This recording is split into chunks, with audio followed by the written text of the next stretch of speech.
లోక్సభ ఎన్నికల ప్రచారంతో సిటీలో రాజకీయాలు వేడెక్కాయి. పొద్దుటి నుంచి చీకటి పడే వరకు నేతలు ప్రచారంతో హోరెత్తిస్తున్నారు. ఇంటింటికి వెళ్లి ఓటర్లను కలుస్తున్నారు. తమకు మద్దతు ఇచ్చి గెలిపించాలని కోరుతున్నారు.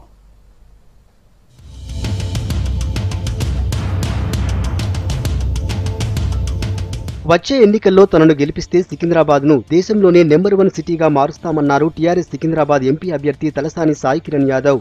సికింద్రాబాద్ నియోజకవర్గం పరిధిలో ఎన్నికల ప్రచారంలో పాల్గొన్నారు. యువతను రాజకీయాల్లో ప్రోత్సహించేందుకు సీఎం తనకు ఎంపీగా పోటీ చేసే అవకాశాన్ని ఇచ్చారని చెప్పారు. సికింద్రాబాద్ సీట్లో కాంగ్రెస్ బీజేపీతో పోటీయే లేదన్నారు. చాలా క్లియర్గా ఉన్నారు ప్రజలు అని మా ముఖ్యమంత్రి గారికి తెలిసి మరీ ఇచ్చినారు నాకు. అంటే చిన్న యూత్ కూడా రావాలి రాజకీయాలకు వస్తే భవిష్యత్తుకు నేను వేసే ప్రణాళిక ఇంకా బాగుండాలి. ఒక 100-150 ఇయర్స్కి ప్లాన్ చేస్తున్నారు కాబట్టి నాలాంటి యువతకి అవకాశం ఇచ్చారని నమ్ముతున్నాను. మల్కాజ్గిరి పార్లమెంట్ పరిధిలో ఎన్నికల ప్రచారంలో దూసుకెళ్తున్నారు టీఆర్ఎస్ అభ్యర్థి మర్రి రాజశేఖర్ రెడ్డి. కుత్బుల్లాపూర్, గాజుల రామారం, జగద్గిరిగుట్ట, సూరారం డివిజన్లతో పాటు ఉప్పల్ నియోజకవర్గంలో ప్రచారం చేశారు. ఈ సందర్భంగా 1000 మంది మహిళలు బతుకమ్మ బోనాలతో మర్రికి స్వాగతం పలికారు. ఈ ప్రచారంలో మంత్రి మల్లారెడ్డితో పాటు ఎమ్మెల్సీ సంబీపూర్ రాజు, ఎమ్మెల్యేలు వివేకానంద, బేతి సుభాష్ రెడ్డి పాల్గొన్నారు. అతిపెద్ద పార్లమెంటు నియోజకవర్గమైన మల్కాజ్గిరిలో భారీ మెజార్టీతో గెలిపించాలని కోరారు మర్రి రాజశేఖర్ రెడ్డి. ఎక్కడ పోయినా గానీ నీటి సమస్య తీవ్రంగా ఉండేది, అలాగే మనకు కరెంట్ సమస్య కూడా చాలా తీవ్రంగా ఉండేది. గౌరవ ముఖ్యమంత్రి గారు ఎప్పుడైతే అధికారం చేపట్టి ఆయన ముఖ్యమంత్రిగా అయిండో 2016లో మనకు ఫుల్ నీటి సమస్య మొత్తం తీరిపోయింది.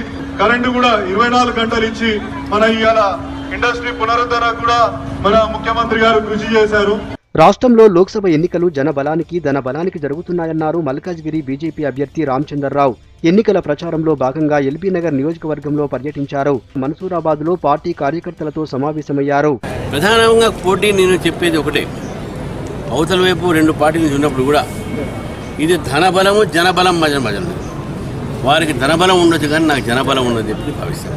ఎన్నికల్లో నిజాయితీ పరులను గెలిపించాలన్నారు సికింద్రాబాద్ బీజేపీ అభ్యర్థి కిషన్ రెడ్డి.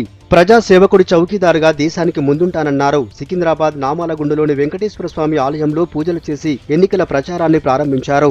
ఇంటింటికి వెళ్లి తనకు మద్దతు తెలపాలని కోరారు.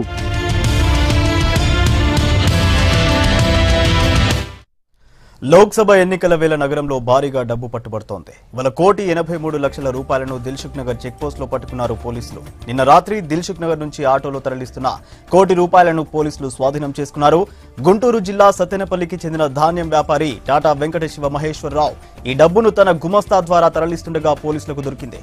ఆ తర్వాత ఇవాళ అదే వ్యాపారికి చెందిన i10 కారులో 1,83,00,000 దొరికాయి.